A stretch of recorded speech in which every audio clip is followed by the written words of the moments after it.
কোন কোন আসনগুলোতে আমরা তাদের সঙ্গে সমঝোতা করছি। একটি হচ্ছে নীলফামারী 1 ডোমার ডিমলা, এখানে নির্বাচন করবেন মৌলানা মোহাম্মদ মঞ্জুরুল ইসলাম আফেন্দি। নারায়ণগঞ্জ 4 ফতুল্লা মুফতি মনির হোসেন কাসেমি। সিলেট 5 জকিগঞ্জ কানাইঘাট মৌলানা মোহাম্মদ উবাইদুল্লাহ ফারুক। ব্রাহ্মণবাড়িয়া 2 সরাইল আশুগঞ্জ মৌলানা জুনায়েদ আল হাবিব।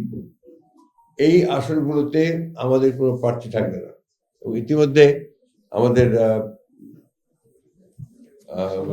সালাউদ্দিন সাহেব বলেছেন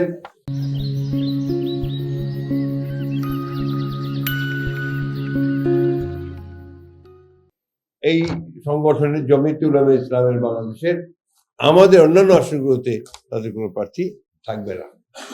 তো আমার মনে হয় এটা পরিষ্কার হয়েছে আপনাদের কাছে, এবং আমরা যখন চূড়ান্ত ভাবে নির্বাচনের অন্যান্য আসনগুলো যে বাকি আছে সেটা যখন আমরা ঘোষণা করব সেগুলো তখনও এসে যাবে।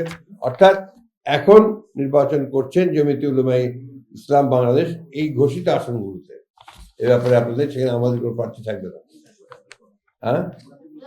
হ্যাঁ, নিজস্ব প্রতীকী করবো, তাহলে এর বাইরে তো উপায় নেই। এখন ওদের সংগঠনকে নিজস্ব প্রতীকী করতে হবে।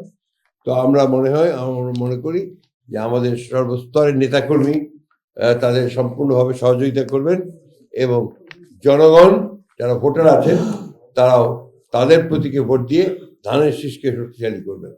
ধন্যবাদ।